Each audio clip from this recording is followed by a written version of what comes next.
چلیں جی، الحمدللہ رب العالمین وصلی وسلم علی مبعوث رحمۃ للعالمین۔ یقیناً اگر قرآن انسان نے ترجمے کے ساتھ پڑھا ہو اس کے سننے کا الگ ہی مزہ ہے، خاص طور پہ جب سامنے عبارت آ رہی ہو اور آیات لکھی ہوئی ہوں اور ترجمہ اور تفسیر کے ساتھ انسان نے پڑھا ہوا ہو، یہ لذت ہی اور ہے۔ اور پھر اس کے بعد انسان کی خواہش بھی اور ہو جاتی ہے کہ انسان کو یہ آیتیں حفظ ہوں، انسان کو یاد ہوں۔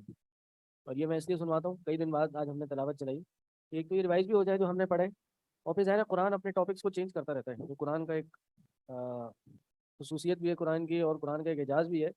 ایک ٹاپک سے دوسرا، دوسرے سے تیسرا، تیسرے سے چوتھا، پیچھے کیا بات چل رہی ہے یا کیا کیا چیزیں ٹاپکس گزرے ہیں وہ ایک دم ذہن میں ریوائز ہو جاتے ہیں، اور پھر اب ہم نے آگے کیا پڑھنا ہے وہ ہمیں پتہ چل جاتا ہے۔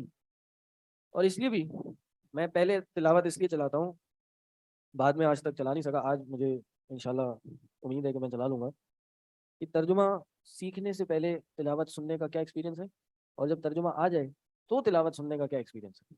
ابھی میں نے کچھ آیتیں چلائی ہیں، آج ہم ترجمہ تفسیر سے پہلے وہ آیتیں سنیں گے، اور انشاءاللہ ترجمہ تفسیر کے بعد بھی وہی جو آج کی آیتیں وہ انشاءاللہ سنیں۔ تو آیت نمبر 77 ہم نے پڑھی تھی، اللہ نے کہا کہ اللہ ہی کے لیے ہے آسمانوں اور زمین کا غیب، وما امر الساعہ الا کلمح البصر، اور قیامت کا جو معاملہ ہے یہ نہیں ہے سوائے ایک آنکھ کے پلک کے چپکنے کے برابر، او ہوا اقرب، یا اس سے بھی زیادہ قریب ہے۔ ان اللہ علی کل شیء قدیر، بے شک اللہ تعالیٰ ہر شے پہ قادر ہے۔ قیامت کس دن آئے گی؟ جی، کس دن آئے گی قیامت؟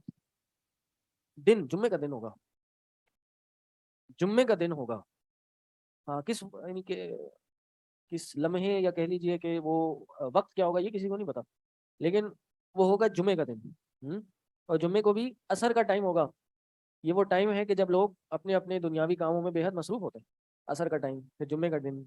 یہ بھی کہا گیا نا کہ بھائی جمعے کو جب جمعے کی نماز پڑھ لو فانتشروا، تو پھر پھیل جاؤ زمین میں اور اللہ کا رزق تلاش کرو، تو لوگ اپنے کاروبار میں اپنے روٹین میں مشغول ہوں گے، بزی ہوں گے، اور ایک دم پھر قیامت آ جائے گی، سور پھونکا جائے گا اور قیامت کا آغاز ہو جائے گا۔ تو الا کلمح البصر او هو اقرب، یا اس سے بھی پہلے ہے۔ ان اللہ علی کل شیء قدیر، بے شک اللہ تعالیٰ ہر شے پہ قادر ہے، قدرت رکھنے والا ہے۔ واللہ اخرجکم من بطون امہاتکم، اور اللہ نے نکالا ہے تم لوگ کو، اخرجکم، اخرجہ کیا معنی ہے؟ نکالنا۔ خرجہ کیا معنی ہے؟ نکلنا۔ اللہ نے نکالا تم کو من بطون امہاتکم، اپنی ماؤں کے پیٹوں سے نکالا، اس حال میں لا تعلمون شیئا، کہ تم کچھ بھی نہیں جانتے تھے۔ جب تم اس دنیا میں آئے تمہیں کسی چیز کا علم نہیں تھا۔ یہ اللہ تعالیٰ کیوں بتا رہے؟ اپنی نعمت ہم پہ گنوانے کے لیے، کہ بھائی سب سے پہلے تو جب اس دنیا میں آئے تھے تمہیں تو علم ہی نہیں تھا کسی چیز کا، یہ اللہ تھا۔ لا تعلمون شیئا، تمہیں کچھ نہیں پتا تھا، تمہاری تو حالت یہ تھی، لیکن پھر اللہ نے کیا کرا؟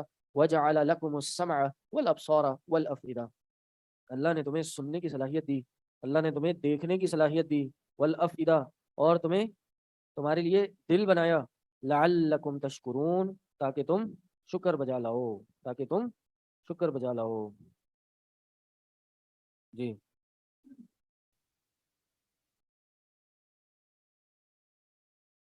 مائک، جی جی جی اچھا، سوال یہ ہے کہ بہت سارے جو ایتھیسٹ ہیں وہ بھی، اور جو کچھ مسلمان ہیں کچے ذہنوں کے، کبھی کبھار میں بھی اس میں شامل ہوں، یہ ایک سوال آتا ہے ذہن میں کہ اللہ تعالیٰ یہ جو احسان ہمیں گنواتے ہیں کہ ہم نے تمہیں آنکھیں دیں اور تمہیں دل دیا اور یہ اعضائے بشری دیے، تو اللہ تعالیٰ نے، سوال یہ ہے کہ اللہ تعالیٰ نے جب ہمیں بنایا ہاں تو اللہ تعالیٰ نے اپنی عبادت کے لیے بنایا، ٹھیک ہے، وما خلقت الجن والانس الا لیعبدون، اللہ نے اپنی عبادت کے لیے تخلیق کیا ہمیں۔ ٹھیک ہے، تو اگر ہمیں اللہ تعالیٰ نے تخلیق کیا تو، اور اگر ہمیں وی آر سپوز کہ ہم عبادت کریں، تو پھر یہ تو ہمارے پری ریکویزیٹس ہوئے، یہ تو ہمارا مطلب کہ بنیادی حق ہے۔ اگر آنکھیں نہیں ہوتی، کان نہیں ہوتے، تو ہم نارمل کیسے ہوتے، ہم عبادت کرتے بھی کیسے، ہم سروائیو بھی کیسے کرتے؟ ہوں تو اگر ہمیں کریٹ کیا گیا تو پھر یہ تو ہمارے بنیادی رائٹس ہوئے، تو یہ اس چیز کو پھر ایز اے فیور گنوانے کا مطلب کیا؟ یعنی کہ انسان اگر تخلیق ہوا ہے تو یہ تو پھر اسی کے اندر ہی یہ سب چیزیں مطلب شامل ہے نا، لیکن اس کو علیحدہ سے ایز اے بلیسنگ گنوانا، بلیسنگ تو وہ چیز ہوتی ہے کہ جو مطلب کہ دوسروں کے پاس نہ ہو، لیکن یہ تو سبھی کے پاس ہی ہے، تو اس کو ایز اے بلیسنگ گنوانا کہ ہم نے تمہیں دل دیا، ہم نے تمہیں نگاہیں دی، جی تو یہ تو انسان کا ہی پارٹ ہے، اور اگر یہ نہ ہوتی تو پھر تو انسان مکمل ہی نہ ہوتا یا کسی کام کا بھی نہ ہوتا۔ سمجھ گیا میں آپ کا سوال، اور آپ کے سوال کے دو جواب ہیں۔ ایک سوال یہ کہ انسان کو عبادت کے لیے پیدا کیا گیا، تو اس کو عبادت کرنے کے لیے یہ پری ریکوزٹ تھا کہ اس کی آنکھیں بھی ہوں، اس کی ناک بھی ہوں، کان بھی ہوں، سر بھی ہو، سب چیزیں ہوں۔ تو جب یہ پری ریکوزٹ تھا، سوال یہی ہے کہ یہ پری ریکوزٹ تھا تو پھر اللہ ہم پہ یہ احسان کیوں گنوا رہا ہے؟ سب سے پہلی بات، جہاں تک میرا اندازہ ہے، میرا علم ہے، یہ پری ریکوزٹ نہیں ہے. جس شخص کی آنکھیں نہیں ہوتی وہ بھی عبادت کے لیے پیدا کیا گیا ہے. جس کی سننے کی استطاعت نہیں ہوتی اس کو بھی عبادت کے لیے پیدا کیا گیا ہے. جس شخص کو اس دنیا میں بغیر ہاتھ پاؤں کے لیے بھیجا گیا ہے اس کو بھی عبادت کے لیے پیدا کیا گیا ہے. لیکن ہے تو وہ عبادت کے لیے. آج اگر انسان سے آنکھوں کی سما لے لی جائے تو کیا وہ عبادت کے لیے نہیں ہوگا؟ بالکل، اس میں تب بھی عبادت کرنی ہے. اگر آپ کو کہا جائے کہ بھائی صبح سے شام تک کھڑے ہو کے عبادت کرو، تب بھی آپ کو عبادت کرنی پڑے گی. لیکن یہ اللہ کا احسان ہے کہ اللہ نے آپ کو ان چیزوں کے ساتھ پیدا کیا کہ آپ کے لیے مشکلیں نہ ہوں.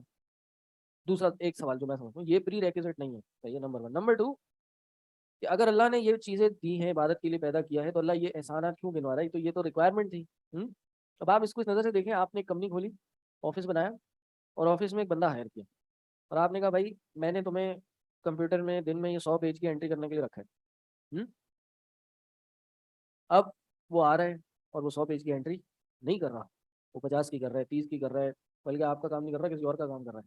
ہاں، آفس میں آپ کے بیٹھا ہوا ہے، لیکن آپ کے کمپٹیشن جس کی کوئی ویلیو نہیں ہے اس کا کام کر رہا ہے. آپ کیا کہیں گے اس کو جا کے؟ آپ کہیں گے بھائی جان میں نے آپ کو یہاں پہ اس کام کے لیے رکھا ہے، میں آپ کو تنخواہ بھی دے رہا ہوں، میں آپ کو آفس میں بیٹھنے کی کرسی بھی دے رہا ہوں، میں آپ کو ماحول بھی دے رہا ہوں، اے سی بھی لگا ہوا ہے، فری کی چائے بھی ہے، چائے پلانے والا بھی ہے، چھت بھی ہے، آپ کو آرام کا ٹائم بھی دے رہا ہوں، مہینے کی پہلی تاریخ کو آپ کے اکاؤنٹ میں بغیر کہ تنخواہ بھی آ جاتی ہے، اور تم کسی اور کا کام کر رہے ہو. تو آپ احسان جتلا رہے ہیں، اس پہ کیا کر رہے ہیں؟ کہیں گے بھائی یہ سب چیزیں میں نے تمہیں دی ہیں، تو تمہارا تو رائٹ بنتا ہے تم میری عبادت کرو، تم میرا کام کرو. عبادت تو خیر اللہ کہے گا، لیکن آپ کو تمہارا تو رائٹ بنتا ہے تم میرا کام کرو. یہی سیم جو میں سمجھ رہا ہوں یہی اللہ کی طرف سے کہ بھائی اللہ نے ہمیں یہ چیزیں دی ہیں، تو پہلے تو ہمارے لیے ہمارے اینڈ پہ یہ ہمیں اس کا شکر ادا کرنا چاہیے، بھائی اللہ نے ہمیں یہ دی ہیں، ہم اس کے انٹائٹل نہیں تھے. یا اگر اس دنیا میں اللہ میں آنکھوں کے بغیر بھیج دیتا، کسی کو بھی بھیج دیتا، اور بھیجتے نا، ہم دیکھتے ہیں اللہ کسی نے اللہ سے لوگوں کو اللہ نے اس چیز سے محروم کیا ہوتا ہے. ٹیسٹ ہے ان کے لیے، بڑے بڑے علماء ایسے اس ٹیسٹ سے گزرے ہیں، اور پھر علماء بھی بڑے بڑے بنے ہوئے. تو ہمارا رائٹ نہیں ہے یہ اللہ کا ہم پہ بہت بڑا احسان ہے. اور جس دن ہم یہ سمجھ لیں گے نا، اس دن ایک تو ہمارا بھی اللہ سے تعلق بڑا اسٹرانگ ہو جائے گا، ایک محبت کی کیفیت آ جائے گی، اور شکر گزاری کے ساتھ عبادت میں بھی لذت آ جائے گی. کیا کہ نہیں یار اللہ نے یہ سب کچھ مجھے دیا. بھائی آنکھ نہیں ہوتی کیا ہوتا؟ کہیں لے جانے کا بھی انسان کسی کے ساتھ محتاج ہوتا، سڑک پار کرانے کے لیے بھی کوئی نہ کوئی کسی کا محتاج ہوتا، باتھ روم جانے کے لیے بھی محتاج ہوتا. کتنی چیزوں کا انسان محتاج ہوتا اگر صرف آنکھیں نہیں ہوتی انسان کی. سننے کی صلاحیت ہے، بولنے کی صلاحیت ہے انسان کو. میں پہلے کچھ دنوں شاید آپ لوگ کو بھی بتایا تھا کہ کچھ عرصے سے نا مجھے یہ ٹیسٹ نہیں آ رہا. بتایا تھا میں نے آپ لوگوں کو. تو یہ بھی ایک بہت بڑی نعمت ہے. ایک تو نعمت یہ آپ کو لذت آئے کھانے کی، ایک تو اس سے محروم ہو گئے. دوسرا ایک بہت بڑا رسک ہے آپ کی لائف میں. اب میں خراب کھانا بھی کھاؤں گا تو مجھے پتہ نہیں چلے گا کہ یہ میرے لیے نقصان دہ ہے یا نہیں. یہ جو سونگنے کی صلاحیت ہے فائدے مند تو ہے، لیکن یہ آپ کو بہت بڑے نقصان سے بچا سکتی ہے. کہ کیا آپ کے لیے نقصان دہ ہے؟ آپ کے جو ٹچ ہے، سینس آف ٹچ ہے، ایک ریفلیکس ریئیکشن ہوتا ہے. آپ تو ماشاء اللہ پڑھے ہوئے ہیں، سائنس پڑھی ہوئے ہیں. ریفلیکس ریئیکشن ہوتا ہے جب کوئی آپ گرم چیز پہ ہاتھ لگاتے ہیں. ٹھنڈے پہ وہ اتنا نہیں آتا جتنا گرم پہ آتا ہے. کیوں؟ کیونکہ گرم آپ کی چیز کو، آپ کے جسم کو نقصان دے دیتا ہے. جب تک آپ محسوس کریں گے، دیکھیں گے، وہ نقصان دے چکا ہوگا آپ کو. اس لیے آپ کی باڈی میں اللہ کا یہ احسان ہے کہ اللہ نے یہ میکینزم ڈالا ہے کہ فوراً آپ کسی گرم چیز کو ہاتھ لگاتے ہیں تو آپ کے شعور میں آنے سے پہلے آپ خود ہی ہاتھ پیچھے کر چکے ہوتے ہیں. تو بھائی ہم انٹائٹل نہیں ہیں ان چیزوں کو. اللہ نے عبادت کے لیے پیدا کیا ہے، تو اللہ بغیر نظر کے بھی پیدا کر سکتا تھا، اللہ بغیر آنکھوں کی بھی پیدا کر سکتا تھا، اللہ بغیر کان سننے کی پیدا کر سکتا تھا. اور آج کے دور میں اب آپ اس کو اس طرح دیکھیے کہ آج کے دور میں اگر کسی کو عبادت کرنی ہو تو اس کو گاڑی چاہیے، سواری چاہیے، عبادت کے کچھ کانسیپٹس کو اچھے سے پورا کرنے کے لیے. ہاں، گاڑی ایک نعمت ہے، ٹھیک ہے، نماز پڑھنے جانی ہے، دور مسجد ہے، تو اگر کسی کے پاس گاڑی ہے یہ نعمت ہے یا نہیں ہے؟ اب اس پہ اللہ کا شکر ادا بنتا ہے نہیں بنتا؟ کہ یہ کہ نہیں بھائی اللہ نے تو مسجد میں بلایا تھا تو اللہ کو دینی چاہیے تھی مجھے. بھائی بات یہ ہے، سواری کا لفظ استعمال کیا میں نے، سواری کا لفظ استعمال کیا میں نے. آنکھیں بھی سب کے پاس نہیں ہے، ٹھیک ہے، بہت سے ایسے لوگ ہیں ان کے پاس نہیں ہے، بہت سے ایسے لوگ ہیں جن کے پاس آنکھیں نہیں ہے، بہت سے ایسے لوگ ہیں سننے کی استطاعت نہیں ہے، بہت سے ایسے لوگ ہیں جن کے پاس یہ سوچنے سمجھنے کی صلاحیت نہیں ہے کہ یہ بھی ایک نعمت ہے. یہ بھی ایک نعمت ہے کہ آپ کو اندازہ ہو کہ آپ کے اوپر کیا کیا نعمتیں. سمجھ رہے ہیں؟ تو بات یہ ہے کہ یہ انٹائٹلمنٹ میں نہیں سمجھتا کہ انسان کی یہ بیسک ریکوائرمنٹ ہے عبادت.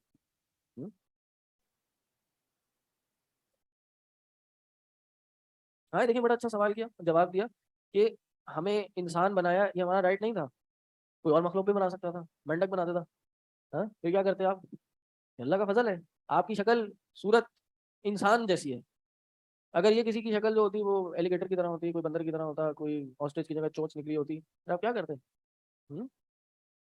جی جی میں جو گاڑی والی مثال دی میں نے یہی دی کہ بھائی 1400 سال پہلے تو گاڑی نہیں تھی، اے سی نہیں تھا، یہ تو سہولت ہے. کارپیٹ نہیں تھا، اذان نہیں تھی، لاؤڈ اسپیکر نہیں تھا، پکی مسجدیں نہیں تھیں، کچی مسجدیں تھیں. پچھلی امتوں کو تو پتہ نہیں کیا کچھ جھیلنا پڑا، ان پہ کتنی سختیاں تھیں. اللہ نے ہمارے لیے آسانی کی. پچھلی امتوں میں تو اگر وہ یورین کے قطرے زمین جسم پہ کہیں لگ جائیں تو اس کو کاٹنا پڑتا تھا، اللہ نے ہم پہ آسانی کر دی.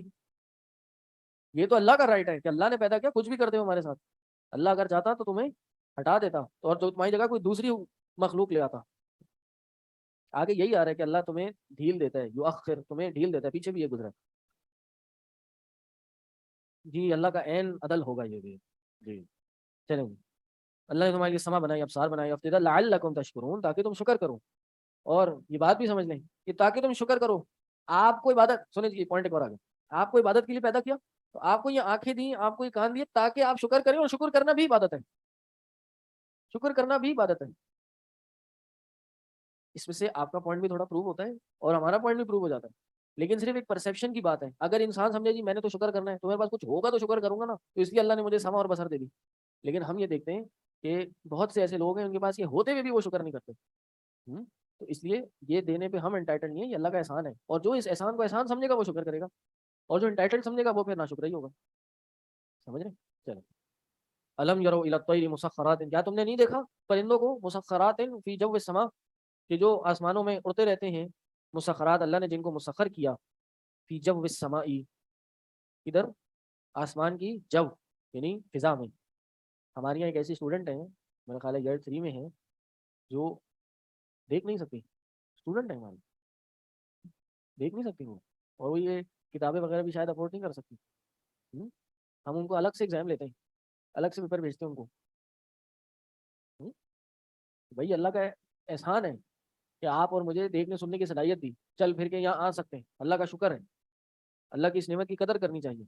کہ وہ آج ہی میں کسی کا کوٹ پڑھ رہا تھا کہ انسان کو نعمتوں کی قدر، میرا مفہوم یہی تھا کہ نعمتوں کی قدر تب آتی جب وہ چھین لی جاتی.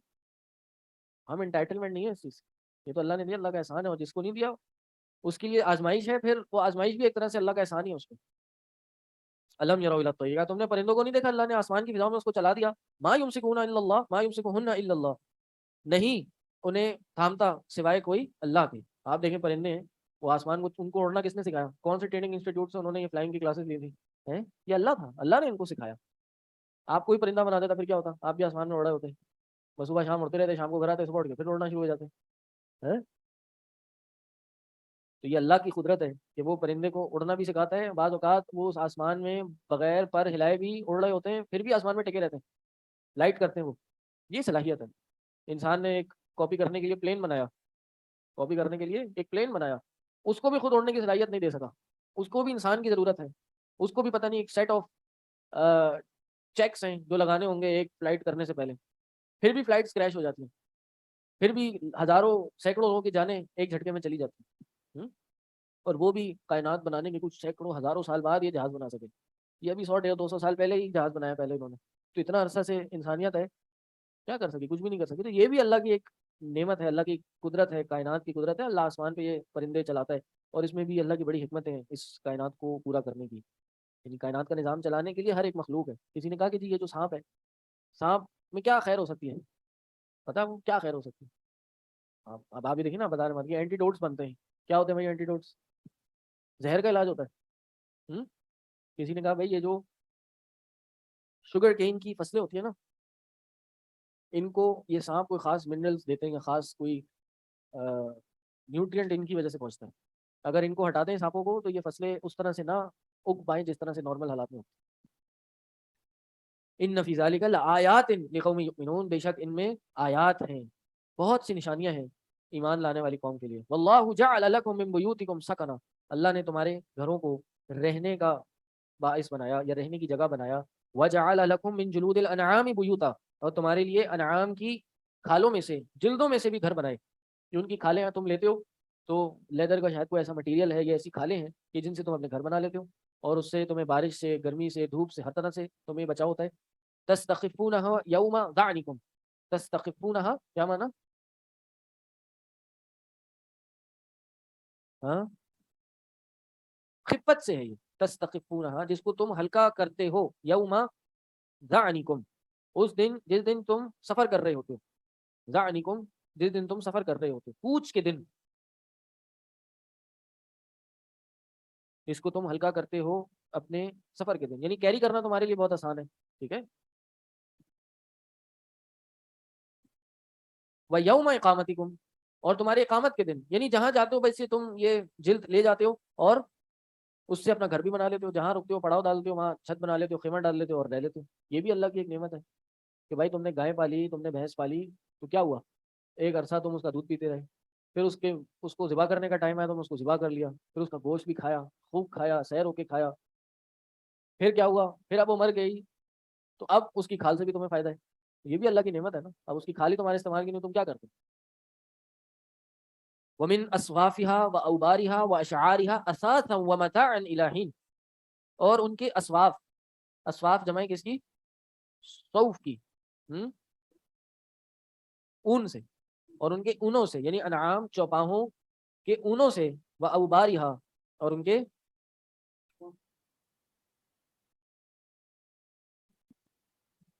میرا ترجمہ اس کا صحیح کیا ہے میں پتہ نہیں، بتا نہیں سکتا، لیکن معنی بتا سکتا ہوں. اسواف یہ گائے کی، نہیں سوری، بھیڑ کی کھال ہے، بھیڑ کی کھال، دمبے کی کھال، اون. اوبار یہ ہے آپ کی اونٹ کے اوپر جو بالوں کی ایک گھنی بالوں کا ایریا ہوتا ہے نا، یہ اس کو کہتے ہیں. وبر کی جمع ہے اوبار، پر وبر کی جمع ہے اوبار. اور اشعار یہ بال ہیں، بکری کے جسم پہ جو بال ہوتے ہیں وہ بال ہیں یہ. اچھا جی، ترجمہ شیئر کیا کسی نے ہمارے ساتھ. اچھا تو انگلش میں ہے ہیئر پر وول، تو صحیح ہے. ہاں لیکن میں نے آپ کو بتا دیا کہ یہ اس سے اس کا الگ الگ کیا معنی ہے. ٹھیک ہے. اساس ہم ومتاعا الہین، تمہارے لیے کیا ہے؟ سامان ہے تمہارے لیے. اساساً کہتے ہیں گھر کے سامان کو، تمہارے لیے گھر کا سامان ہے. وہ متاعا، اور تمہارے لیے فائدہ اٹھانے کی چیز ہے، الہین ایک وقت مقررہ تک. یعنی یہ بھی اللہ کی نعمت ہے کہ مختلف طرح کے چمڑے تمہارے لیے بنائے جس سے تم فائدہ اٹھا لیتے ہو.